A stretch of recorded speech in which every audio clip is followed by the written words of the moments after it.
Under the scorching sun of the Arizona desert, silence stretched for miles, broken only by the distant cry of a hawk and the soft whisper of wind sweeping across dry brush.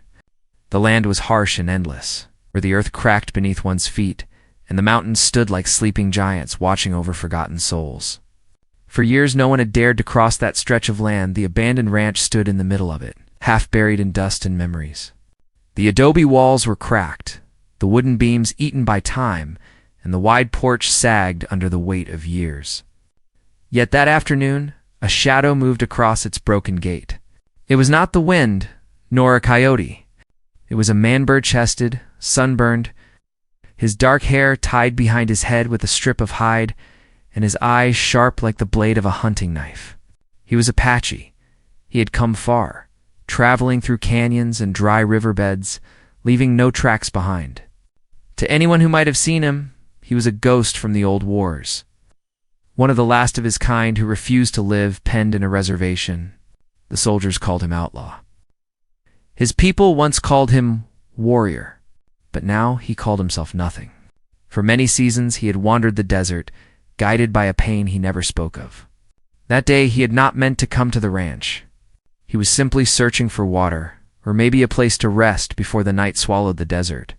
But when he saw the crumbling house standing lonely against the horizon, he felt something stir inside him. It was as if the wind itself whispered for him to go there. He walked slowly through the courtyard, stepping over broken tiles and old wagon parts.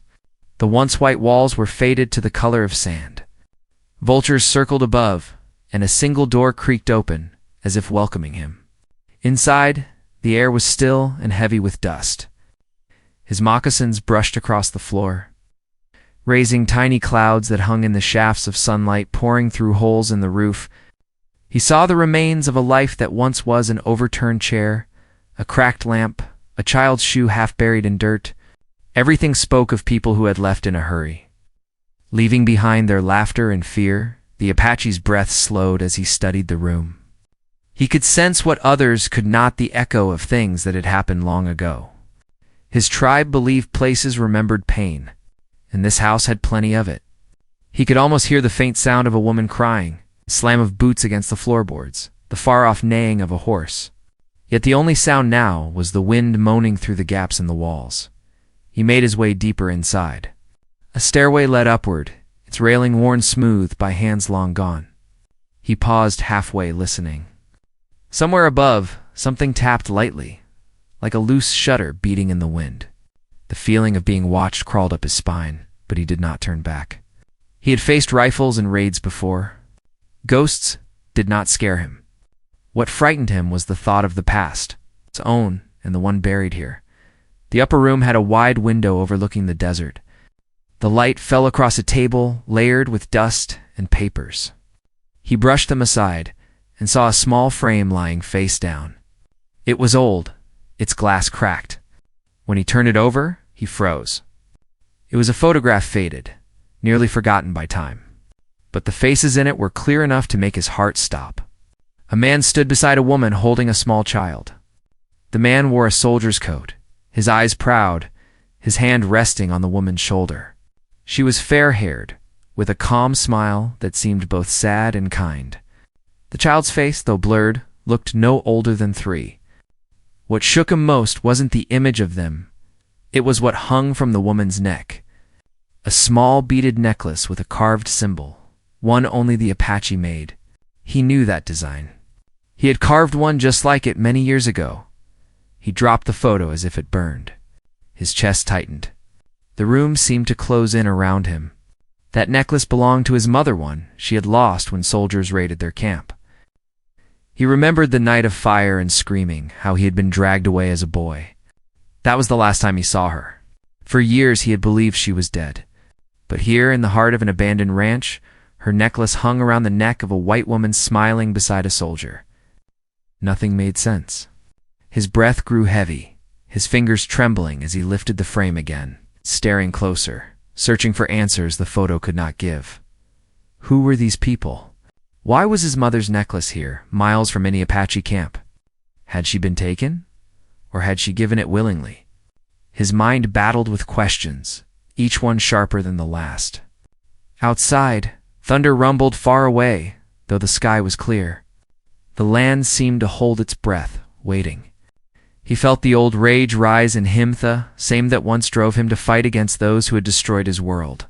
But now, there was something else beneath it, a need to know. To uncover what had really happened, he searched the room again, tossing aside torn curtains and broken drawers. Behind the bed, he found a small chest, half buried in dust. Its lock was rusted, but with a strong pull, it gave way. Inside were letters tied with faded blue ribbon, and a few trinkets, a locket, a dried rose. A piece of cloth embroidered with strange symbols. He unfolded one letter carefully. The ink was nearly gone, but he could still make out words. "He saved her life," it began. She was not one of them anymore. The rest of the lines were smeared, but one sentence stood out clearly. "The child carries her eyes but his blood." His pulse pounded in his ears. The words hit him like a blow. Could it mean what he feared? That the woman in the picture had once been Apache's mother, and that she had borne another child here, far from the tribe? He stared again at the child's faint outline in the photograph. The small face, the slight curve of the lips, it was almost like looking at his own reflection from years ago. A strange chill ran through him, though the air was hot. For a long moment he stood silent, listening to the whispering wind. Somewhere outside, a door creaked, as if pushed by unseen hands. He took the photo and the letter and tucked them into his pouch. He didn't know what he would find if he stayed, but something inside him told him he had stumbled upon more than an abandoned ranch. He stepped outside and scanned the horizon.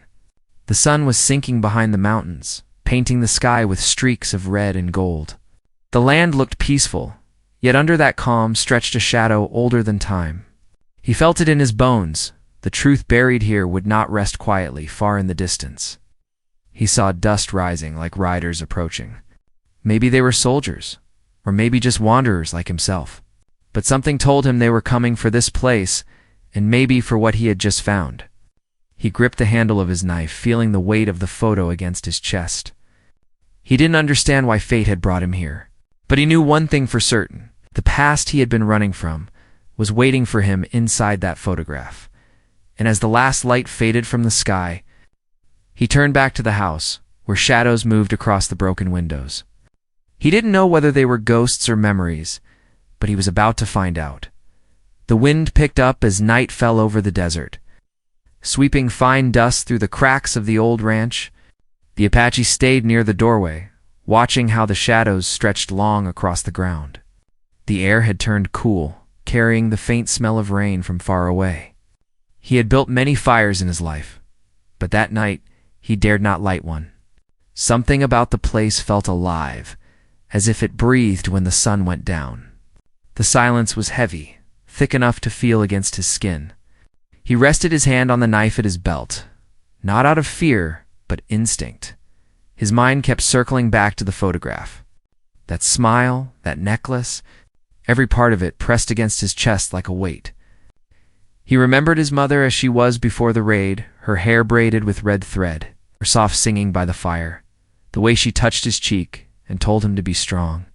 He had been 8 summers old when soldiers stormed their camp near the river. The night was full of gunfire and screams. He remembered hiding under a wagon, clutching a small carving of a hawk his father had given him. When the flames died, most of his people were gone, and the ones who survived were scattered. He had carried that carving with him for years, until he lost it too. But the symbol carved into the necklace in the photograph is the same as the one his father used to make a hawk with its wings spread, the mark of their family line.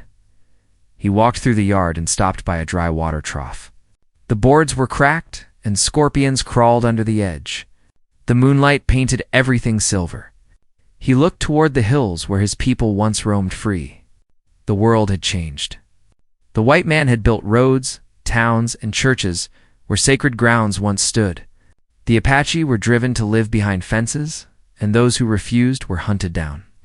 He was one of the last who chose the open desert instead of a cage. He knelt, touching the sand.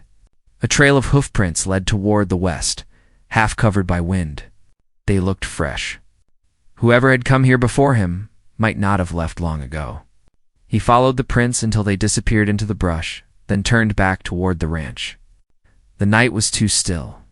Not even a coyote called. When he reached the porch again, he saw something strange. A light flickered through one of the windows, faint like a dying candle. He froze, every muscle tense. He had checked the house. There had been no one there. Yet now, there it was again, that glow moving slowly across the room. He stepped inside, silent as shadow. The light vanished, leaving only the smell of smoke in the air. He waited in the dark, listening. Then a sound came, a soft creak, as if someone was walking upstairs. He moved carefully, the boards whispering beneath his feet. The photograph and letter still rested in his pouch, close to his chest. When he reached the top, the sound stopped. He stood still, watching the moonlight spill across the floor through the broken roof. Then from behind him, a whisper carried through the air. It was faint, almost lost to the wind, but clear enough to make his skin prickle. A woman's voice saying something he could not understand. He turned quickly, but there was no one there, only the photograph lying on the table where he had left it. Except now, the frame had been turned upright again. The glass caught the moonlight, glinting like an eye. He felt the pull of the past stronger than ever. His people believed the spirits of the lost could linger when their stories were unfinished. Maybe this place held one such spirit. Or maybe it was trying to show him something he wasn't ready to see. He picked up the photograph again. This time his eyes fell on the background. Behind the family stood a building long and low with arches. It was the very ranch he was standing in now. It's the same broken archway, the same tower. That meant the photo had been taken here. His heart pounded harder. Whoever that woman was, she had lived in this place, maybe even died here. He set the picture down and searched the room again, more carefully this time. Under a loose floorboard, he found another small object wrapped in cloth. Inside it was a medal, tarnished with age, with an eagle engraved on it, the kind given to soldiers. On the back, faint letters were still visible. He wiped the dirt away and read the name. He didn't know it, but he repeated it under his breath, as if saying it would summon its story. The next morning, sunlight poured across the land like fire. He sat on the porch, sharpening his knife and thinking about the name. Somewhere in the world, maybe in one of the forts or towns, there might still be someone who knew it. Someone who could tell him why his mother's necklace had ended up here. But going there would mean risk.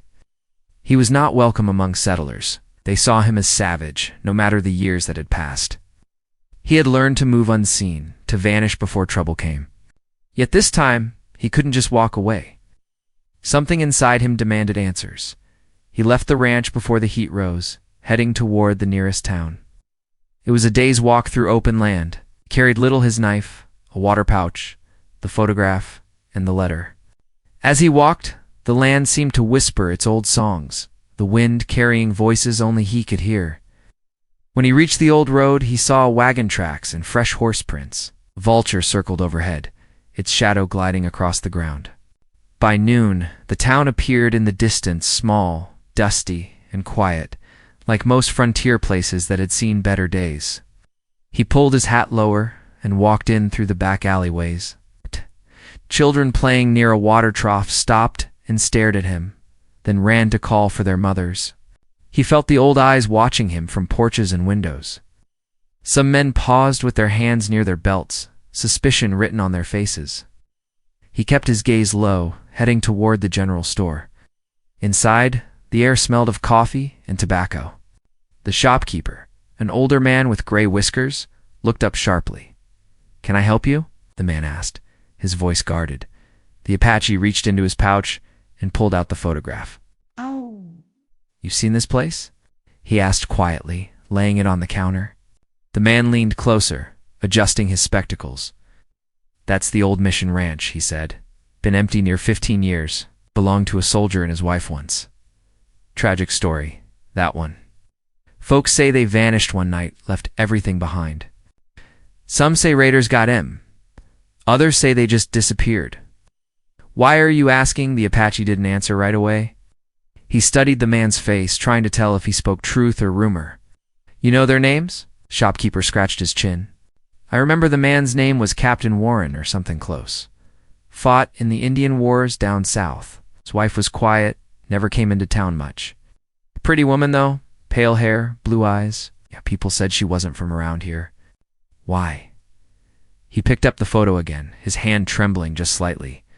You ever see her wear something like this? He asked, pointing to the small necklace visible in the picture. The shopkeeper squinted. Hard to say. Looks like beads. Maybe Indian work. Then he looked at the stranger more closely. Why are you so interested? The Apache's jaw tightened. 'Cause I know that necklace, he said softly. It belonged to someone who was taken from my people. The shopkeeper frowned, glancing nervously toward the door. You best be careful talking like that around here. Folks don't like stirring up old ghosts. The captain's old friends still come through sometimes. Rangers. Men who think the past ought to stay buried. The Apache nodded, sliding the photo back into his pouch. Sometimes the past doesn't stay buried, he said. He left the store and stood in the street, the heat pressing down on him like a weight. Across the road, a man in a long coat leaned against a post, watching him. Their eyes met for a moment before the man looked away, pretending to roll a cigarette. The Apache knew that Lakit was the kind that followed him everywhere he went, half suspicion, half warning. He turned toward the edge of town, planning to head back before sundown. But as he passed the saloon, he heard voices inside. Found that old place again, one man was saying. The Mission Ranch. Saw smoke out there last night. Thought it was just the wind, but maybe someone's hiding there. Another voice answered, lower but sharper. If it's who I think it is, we'll handle it. That land still belongs to the captain's name, even if he's gone. The Apache stopped, the hair on the back of his neck rising. They were talking about the ranch. Maybe they already knew someone had been there. He backed away quietly and slipped down the alley. The sun was already sinking low, painting the town in red light. He had planned to find answers, but now he had stirred something else. Whoever those men were, they meant to go to that ranch, and, if they did, they would find him. He walked back toward the open land, his steps quick and silent. The desert stretched.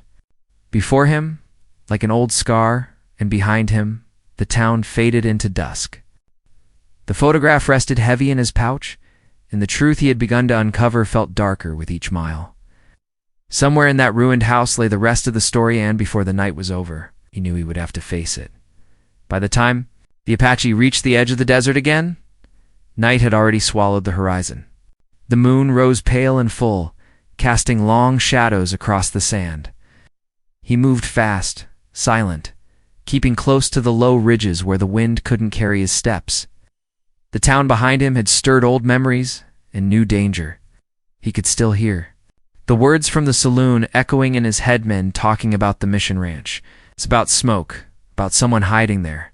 They were coming, and whatever secrets that place held, they would not let them stay buried. The wind grew colder as he drew near the ranch. The building loomed in the moonlight like a skeleton of stone. A faint sound came from inside, the soft clatter of something falling. He gripped his knife and stepped through the doorway, every sense alert. The shadows stretched and shifted, playing tricks on his eyes. Then, from one of the back rooms, came a cough-a-weak human sound. He turned quickly, ready for a fight. But instead of a gun or blade, he saw a small figure crouched behind a broken table. It was a boy, no older than 12, his clothes torn, his face streaked with dirt. The boy froze when he saw him. "Don't hurt me," he whispered. The Apache lowered his knife slightly, but didn't step closer. "Who are you?" The boy hesitated. "My name's Luke. I didn't mean to be here. I was just looking for a place to sleep. I got lost." "Lost," the Apache repeated, his voice quiet but sharp. "You came all the way out here alone." The boy nodded quickly. "My uncle sent me to find cattle that ran off near the hills. I thought I could take a shortcut. Then it got dark, and I saw this place. I didn't know anyone was here." The Apache studied him carefully. The boy looked frightened but honest. His hands were trembling and he had no weapon. "You shouldn't stay here," the Apache said. "Men are coming. Bad men." The boy's eyes widened. "Are you running from them?" The Apache didn't answer right away. "They're not looking for me. They're looking for something that belongs here." He walked to the window and looked out across the desert. The sky was clear, but far off. He thought he saw a flicker of movement. Triders, maybe. You'll leave before dawn, he said. The boy hesitated, then stepped forward. If they're bad men, maybe we should hide together. I can help. He looked at the boy, surprised by his courage. Help how? I know the land, the boy said. My PA used to trade horses near here. There's a dry well behind the barn. No one would think to look there. The Apache considered it for a moment, then nodded slowly. Show me. They stepped out into the cool night. The boy led him behind the barn, where the ground had cracked from years of sun. A circle of stones marked the old well. When they pulled aside the cover, a hollow space yawned below, deep enough to hide one man, maybe two. You've got good eyes, the Apache said. Luke smiled weakly. Pa used to say the same. The Apache looked at him again, feeling something stir inside, a faint memory of another boy long ago, is hiding from soldiers under burning wagons. He had been that boy once. Now he was the one being hunted. They went back inside, where he built a small fire, just enough to warm their hands. The boy spoke again, his voice small. Were you a soldier too? No, he said quietly. I was the one they fought against. The boy looked down, uncertain. My PA said the war's over. For you, maybe, the Apache said. Not for those who lost everything. The boy didn't reply. After a moment, he pulled something from his pocket, a small wooden carving of a hawk. The Apache's breath caught when he saw it. Where did you get that? My uncle gave it to me, Luke said. Said it came from an old friend long ago. Why? The Apache reached out, his hand trembling slightly. The carving was almost identical to the one he had lost as a child. The same wings, the same small markings on the tail. That carving belongs to my people, he said. Your uncle, what's his name? The boy hesitated. Warren, he said. Jacob Warren. He used to be a captain in the army. The Apache's eyes darkened. That was the name from the medal he had found. His pulse quickened, and for a moment the world seemed to tilt. Where is he now? The boy looked frightened by the change in his tone. He lives east near the river. He's been sick for a while. Why? Did you know him? The Apache turned away, staring into the fire. The captain's name, the ranch, the necklace, it, all tied together now. The man who once fought his people had lived here, married a woman who wore an Apache necklace, and raised a child in this very house. But why had they disappeared? What had happened to them? What part did the captain's brother Jacob play in all this? The sound of horses broke the silence. The Apache's head snapped up. Outside, dust rose in the moonlight. The riders had come. He pushed the fire out with his boot. Get down, he whispered. The boy crawled behind the old counter, while the Apache moved to the door. 4 riders approached the house, their lanterns glowing like fireflies. The Apache recognized the man leading them, the one from the saloon who had been watching him. They dismounted and spread out. Stay quiet, the Apache whispered to the boy. The first man stepped onto the porch, pushing the door open with the barrel of his rifle. I know you're in here, he called out. You think you can hide in the captain's old place? You've got something that belongs to us. The Apache stayed still, his hand resting on his knife. The man took another step. We found your tracks from town. You should have kept walking, friend, motioned to one of the others. Search the barn. The second man disappeared outside while the others stayed near the doorway. The Apache's eyes flicked toward the boy, who was pressed against the wall, wide-eyed. Then, as one of the men turned his back, the Apache moved. Fast and silent, he swept forward, knocking the rifle aside and striking the man's wrist. The weapon clattered to the floor. The others spun around shouting, but by the time they raised their guns, he had already melted into the shadows. A shot rang out, splintering the doorframe. The boy screamed and the echo filled the room. Fan out. The leader barked. He's in here somewhere. The Apache slipped through the back door and circled around. The night was full of dust and panic. He could hear the men cursing as they stumbled through the dark.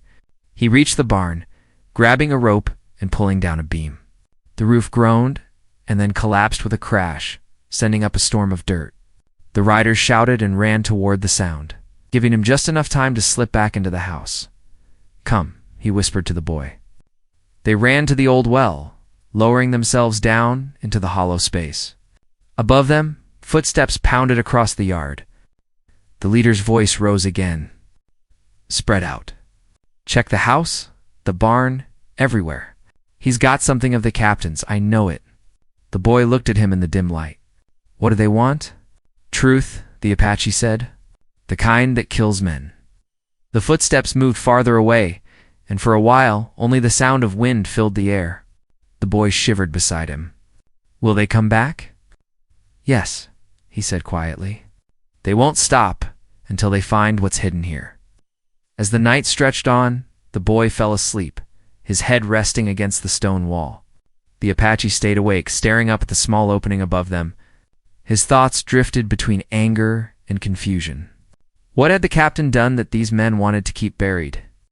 Why did the woman in the photograph wear his mother's necklace? And what if the boy beside him carried blood that tied both worlds together, the soldiers and the Apaches? When dawn finally came, the riders were gone, but their tracks were fresh and clear. The Apache climbed out of the well and watched the sun rise over the desert. The light fell on the old ranch, revealing new details, the faint carving above the doorway. A small hawk symbol weathered by time. It matched the one on his father's carvings. This place wasn't just a ranch. It was built on the ruins of something older, something that connected his people to this land before the settlers came. He turned to the boy. We go east, he said. To find your uncle? The boy rubbed his eyes. Why? He doesn't know you. You will, the Apache said. And he'll tell me what happened here. As they packed what little they had, the wind shifted again, carrying a faint echo, a woman's voice calling, soft but clear. It came from inside the house.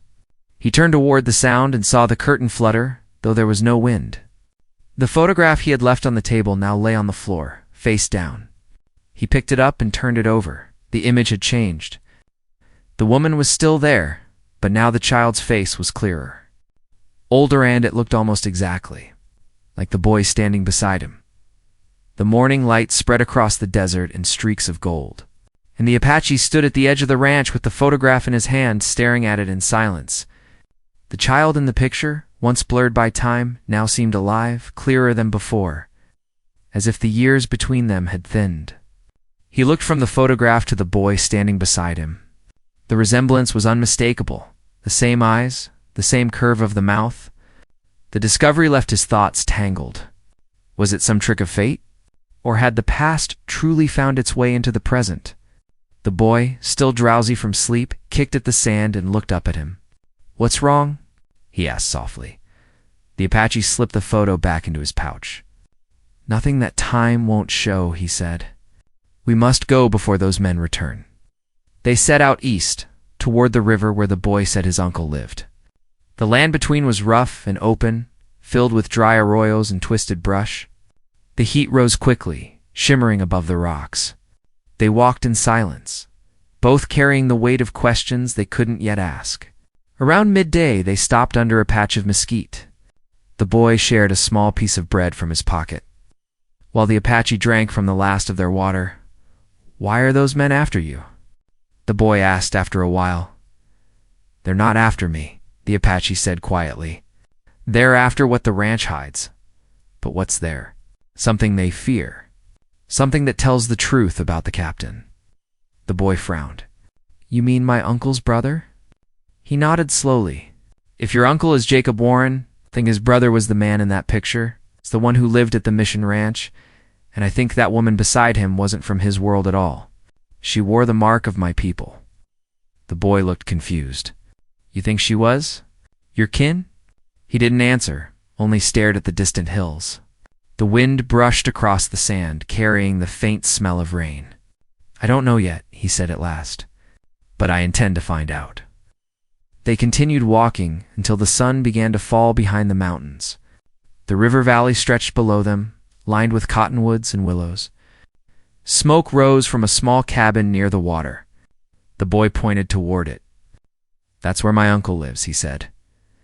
The Apache studied the scene carefully. A single horse grazed near the fence, and a man sat outside the cabin sharpening a tool. His shoulders were broad but bent with age. The Apache motioned for the boy to stay back while he approached quietly. When the man looked up, his eyes narrowed. "Who's there?" he called. "I come with the boy," the Apache said. "He found me in the desert." The man's face softened when he saw Luke. "You gave your aunt a fright, boy," he said, but his gaze soon shifted to the stranger beside him. "You don't look like one of us." "What brings you here?" The Apache stepped forward, calm but steady. "Questions," he said, "about your brother." The man's expression changed, a flicker of something like fear passing through his eyes. "My brother's been gone a long time. Ain't nothing left to ask about him." "Maybe," the Apache said, "but his story is not finished." He reached into his pouch and pulled out the photograph, holding it out. "This was taken at the Mission Ranch." Jacob's hand trembled as he took it. His eyes moved across the image, and his jaw tightened. "Where did you find this?" "In the ruins of your brother's home," the Apache said, "along with a letter. A letter that spoke of a woman who was not one of your kind." Jacob looked up sharply. "You don't know what you're talking about." "I know enough," the Apache replied. "The necklace she wore belonged to my mother. I want to know why she was with your brother. I want to know what happened to her." The man's voice grew rough. "You think you can come here after all these years and dig up ghosts? Some things are better left buried." "I've buried enough," the Apache said. "I will not bury the truth." The boy looked between them, his face pale. "Uncle," he said, "he saved me. Those men in town, they said bad things. They're coming here." Jacob's head turned. "They followed you?" The Apache nodded. "They'll be here before dark." For a moment, no one spoke. The air was heavy, the sound of the river distant and low. Then Jacob sighed and rubbed his face. "Come inside," he said. "If they're coming, we'll need to talk fast." Inside the cabin, the walls were lined with old maps and fading photographs. A rifle hung above the door, and the smell of smoke filled the air. Jacob poured water into a tin cup and set it on the table. "You said the woman in that picture wore a necklace from your people," he said finally. "You're right. It was Apache. My brother found it years ago after a raid near the river. There was a woman hurt bad, but alive. He brought her here." The Apache's heart pounded. "She survived?" Jacob nodded slowly. "She didn't speak our language then, but she stayed. My brother protected her, even when the others called him a traitor. Over time, she learned to speak. They married quietly, raised a child, but the men he served with never forgave him for it. They said he'd gone soft, that he'd taken one of the enemy into his home." The Apache's hands clenched. "And what happened to them?" Jacob's voice lowered. "One night, riders came. They set fire to the ranch. My brother fought them off, but he and the woman disappeared in the smoke. The boy, no one ever found him. Folks said the Apaches took him back, but I always knew it wasn't true." He looked up slowly.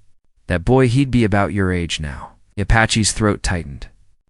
"You're saying I'm that child?" Jacob didn't answer, but his eyes said enough, before either could speak again. The sound of hoofbeats shattered the stillness.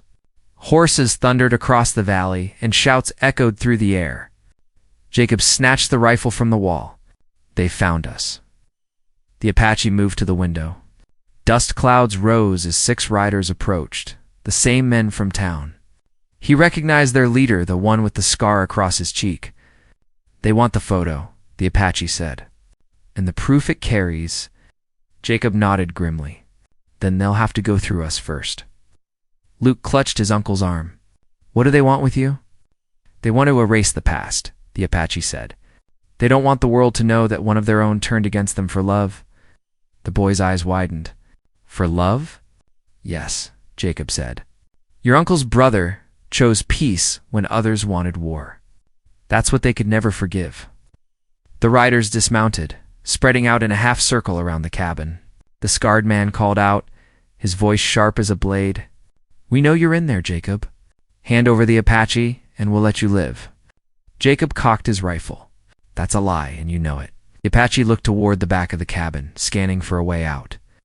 The river lay beyond the fence, wide but shallow this time of year. "If we can reach the river, we can lose them," he said. They'll shoot us before we get there, Jacob replied. Not if we distract them. Jacob hesitated, then nodded. I'll hold them off. You take the boy and go. I'm not leaving you, the Apache said firmly. Jacob gave a faint smile. You've got your mother's fire. Go. I made my peace a long time ago. The Apache placed a hand on his shoulder. If you fall, I'll carry your story. Outside, the men advanced, rifles ready. Jacob fired first, the shot cracking across the valley. The horses reared, and chaos erupted. The Apache grabbed the boy's hand and darted out the back, racing through the brush toward the river. Bullets tore through the air, kicking up dirt around them. The boy stumbled, but the Apache pulled him up. Run! He shouted. They reached the riverbank, breathless. Behind them, the cabin was burning, smoke rising against the evening sky. The sound of gunfire echoed, then silence. The Apache's chest ached, but there was no time to look back. He pushed the boy into the shallow water, guiding him across as the last light faded. When they reached the far side, the Apache turned and looked one last time. The flames lit the valley like a second sunrise. He could see shadows moving among the smokemen, shouting, searching. Somewhere in that burning cabin lay the truth he had been chasing his whole life, and the man who had finally spoken it. The boy clung to his arm, trembling. What will we do now? The Apache looked at him, then at the distant mountains beyond the river. We go where the truth leads, he said, and we finish what they started. The night settled around them, filled with the hiss of wind and the glow of fire behind. The boy leaned against him, and for the first time in years, the Apache felt something stir inside, something that wasn't anger or grief. It was hope, faint but alive. And as the flames slowly faded into the dark, he knew the past was not finished yet. It was waiting just beyond the horizon, where the final truths and their fate would soon be revealed. The night stretched long over the desert as the Apache and the boy crossed the river. Their wet clothes clinging to their skin and the smell of smoke still heavy in the air. Behind them, the flames of the burning cabin slowly faded into embers, carried off by the wind. The stars above seemed brighter than ever, endless and watchful. The boy sat on the riverbank, breathing hard, his small hands shaking. The Apache knelt beside him, checking his arm for any cuts. There were none, only scratches from the brush. You did well, he said quietly. You were brave. The boy looked up at him, his voice trembling. What about my uncle? Did he, the Apache, put a hand on his shoulder? He stayed to protect the truth, he said softly. He knew what he was doing. He looked back toward the smoke rising on the horizon. His fight is not lost. He gave us time, and now we must make it mean something. The boy lowered his head, tears glinting in the moonlight. He was the only family I had left. You're not alone anymore, the Apache said. His voice was low but steady. We both carry the same story now. They rested until dawn, wrapped in silence and the sound of flowing water. When the first light of morning broke over the desert, the Apache stood and faced the east. The sun touched the cliffs and turned the sky to gold. For the first time in years, he didn't feel hunted or lost. The truth had found him, even if it came with pain. The woman in the photograph, the one who wore his mother's necklace, had not been a stranger after all. She was the bridge between two worlds, the proof that love could survive even in a land built on division by midday. They reached the edge of an old trading post. A few wagons stood outside, and smoke curled from a chimney. The Apache kept his hat low as they entered. Inside, an old woman sat behind the counter, her eyes sharp and curious. She looked up and studied him for a long moment before speaking. Haven't seen your kind around here in a long time, she said. I'm not here to cause trouble, he replied. I'm looking for someone who might have known Captain Warren and his family. The woman frowned, then nodded slowly.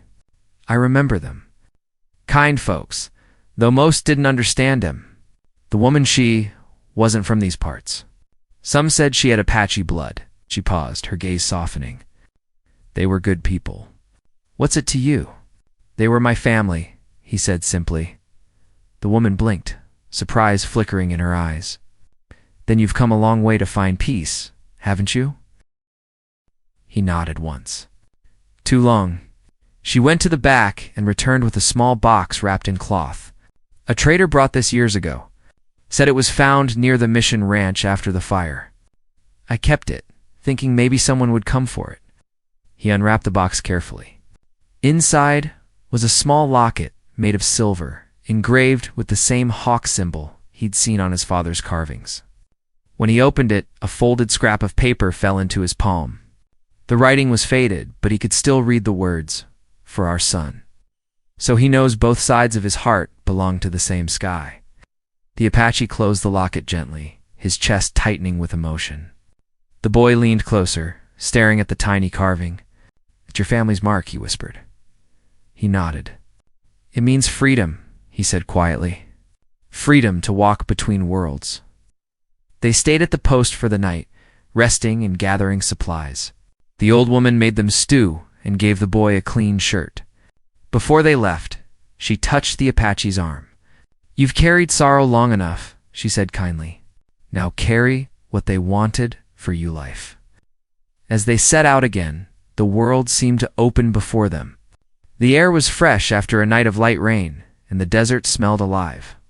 The boy rode on a borrowed horse, while the Apache walked beside him, leading the way toward the distant mountains. They had no map, no plan, only the sense that something better lay ahead. As they traveled, the boy began to talk more. He told stories of his uncle's ranch days, the horses he'd trained, the way he used to whistle old tunes at sunset. The Apache listened quietly, feeling a strange comfort in the boy's words. It reminded him of his own youth, before the raids, before the loss. For the first time, the silence between them didn't feel heavy. It felt like belonging. When they reached a ridge overlooking the valley, the Apache stopped and looked down. The land stretched far and wide, golden grass, scattered cactus, and the river winding through it like a ribbon of silver. "This land was theirs," he said softly. "Your uncle's brother and my mother. They lived here because they believed there could be peace." The boy looked at him curiously. "Do you think there ever will be?"